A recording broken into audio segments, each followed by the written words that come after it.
اور جیسے میں نے فرمایا کہ سورہ فاتحہ پڑھنا فرض ہے اور ہم سلام میں پڑھتے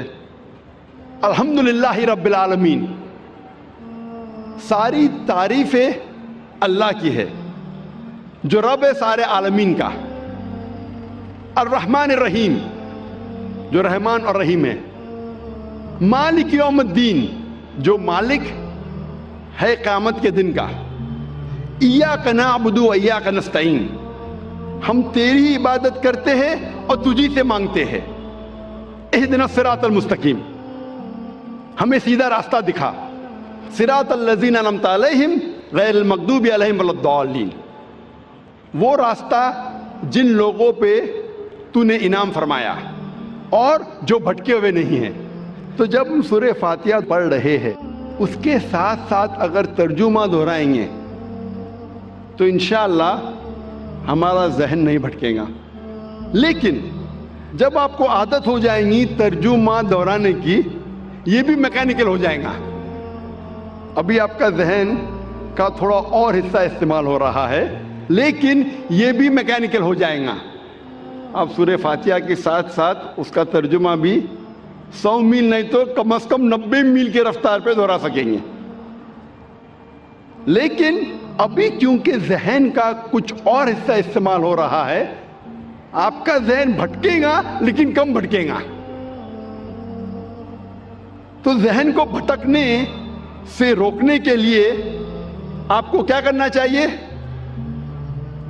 ترجمے کے ساتھ ساتھ اس ترجمے کے معنی پہ کانسنٹریٹ کرنا چاہیے، توجہ دینا چاہیے۔ اگر عربی کے ساتھ اگر ترجمہ دہرا رہے ہیں اور اس ترجمے کے معنی پہ توجہ دیں گے تو آج کی سائنس یہ کہتی ہے کہ ہمارا برین اتنا پاورفل ہے کہ ہم ایک ساتھ 2 3 4 کام کر سکتے ہیں۔ مثال کے طور پہ اگر کوئی گاڑی چلا رہا ہے، شروع میں جب گاڑی چلاتا ہے پوری توجہ دیتا ہے، آپ اس سے بات نہیں کر سکتے، لیکن جب اسے عادت ہو جاتی ہے 1 مہینے 2 مہینے بعد تو گاڑی چلاتے چلاتے آپ سے بات بھی کر سکتا ہے، آدھا دھیان گاڑی پہ آدھا دھیان بات پہ۔ ہمارا ذہن بہت پاورفل ہے، لیکن آج کی سائنس یہ کہتی ہے کہ کوئی بھی انسان 100% 2 چیز پہ دھیان نہیں دے سکتا ہے، 50% 2 چیز پہ دے سکتا ہے، 60% 40% دے سکتا ہے، 80% 20% دے سکتا ہے، 90% 10% دے سکتا ہے، لیکن 100% 2 چیز پہ دے ہی نہیں سکتا۔ تو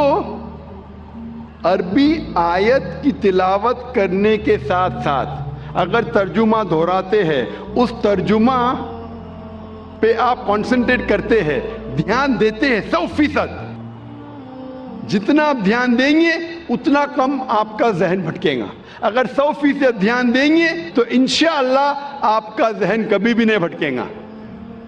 تو اسی لیے ذہن کو بھٹکنے سے روکنے کے لیے یہ ضروری ہے کہ جو بھی آیتوں کی آپ تلاوت کرتے قرآن مجید میں، جو بھی اللہ کے رسول فرماتے حدیث میں جو میں پڑھنا چاہیے سلام میں، اس کی معنی آپ جانیں اور اس معنی پہ توجہ دیں گے 100%، تو انشاءاللہ آپ کا ذہن کبھی بھی نہیں بھٹکے گا۔ اللہ تعالیٰ فرماتے ہیں،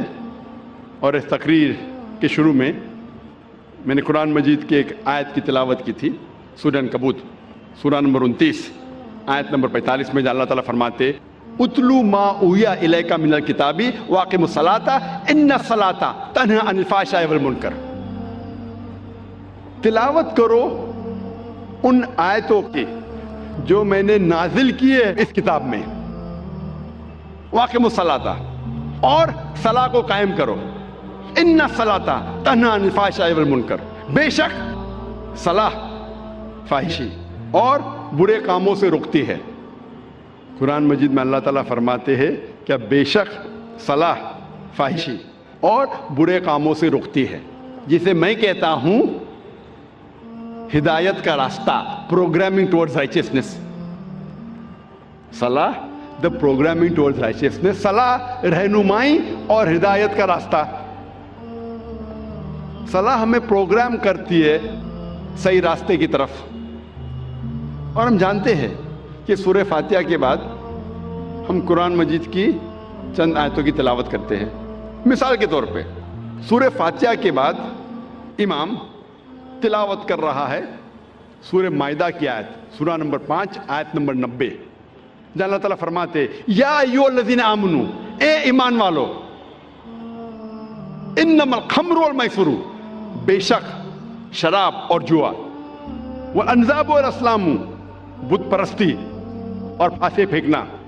رجس من عمل الشیطان، یہ شیطان کے ہتھ کنڈے ہیں،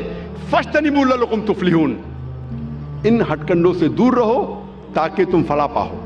یہاں صلاح میں ہمیں ہدایت مل رہی ہے کہ شراب مت پیو، جوا مت کھیلو، بت پرستی مت کرو، پھانسے مت پھینکو، یہ شیطان کے ہتھ کنڈے ہیں، ان سے دور رہو تاکہ آپ فلاح پاؤ.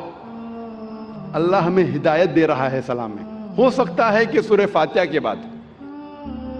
امام صاحب سورہ مائدہ سورہ نمبر 5 آیت نمبر 3 کی تلاوت کرتے ہیں، جہاں اللہ تعالیٰ فرماتے حرمت علیکم المیتۃ والدم ولحم الخنزیر وما اہل لغیر اللہ بہ، حرام ہے آپ کے لیے مرا ہوا گوشت، خون، خنزیر سور کا گوشت اور غیر اللہ کا کھانا، اللہ کے علاوہ کسی اور کا نام لیا ہوا کھانا، یہ آپ کے لیے حرام ہے. یہاں ہمیں ہدایت مل رہی ہے کہ مرا ہوا گوشت، خون، خنزیر، غیر اللہ کا کھانا آپ کے لیے حرام ہے. ہو سکتا ہے کہ سورہ فاتحہ کے بعد امام صاحب تلاوت کرتے ہیں سورہ بقرہ سورہ نمبر 2 آیت نمبر 188 کی آیت، جہاں اللہ تعالیٰ فرماتے ہیں کہ اپنے پیسے کا استعمال مت کرو جج کو رشوت دینے کے لیے. جو حاکم ہے، جو جج ہے، اس کو رشوت دینے کے لیے پیسے مت استعمال کرو تاکہ آپ دوسرے کا مال ہڑپ کر سکو. یہاں ہدایت مل رہی ہے کہ رشوت دینا حرام ہے. ہو سکتا ہے کہ امام صاحب سورہ فاتحہ کے بعد تلاوت کرتے ہیں سورہ اسراء کی آیت، سورہ نمبر 17 آیت نمبر 23 اور 24، جہاں اللہ تعالیٰ فرماتے ہیں کہ اللہ کی عبادت کے بعد آپ کو اپنے والدین کے ساتھ اچھا سلوک کرنا چاہیے، اور اگر ایک یا دونوں ضعیف ہو جائے تو ان کو اف تک مت کہو، اور ان کے ساتھ اچھا برتاؤ کرو اور دعا کرو اللہ سے کہ ان پر رحمت برسائے جس طریقے سے ان نے بچپن میں میری پرورش کی. یہاں ہدایت مل رہی ہے ہمیں اللہ سے کہ اللہ کے عبادت کے بعد ہمیں ہمارے والدین کی عزت کرنا چاہیے، اور اگر دونوں میں سے ایک یا دونوں ضعیف ہو جائے تو ان کو اف تک مت کہو، کیونکہ اللہ سبحانہ و تعالی ہمارا خالق ہے اور وہ جانتا ہے کہ انسان ضعیف ہونے کے بعد ایسے حرکت کرتا ہے جس سے ہو سکتا ہے کہ عام انسان چڑھ جائے. تو اللہ تعالیٰ کہتے ہیں کہ آپ کے والدین اگر ایک یا دونوں ضعیف ہو جائے اف تک مت کہو، اور ان کے ساتھ اچھا برتاؤ کرو اور اچھائی سے پیش آؤ اور دعا کرو اللہ سے کہ ان پر رحمت برسائے کیونکہ ان نے میری بچپن میں پرورش کی. اسی لیے میں کہتا ہوں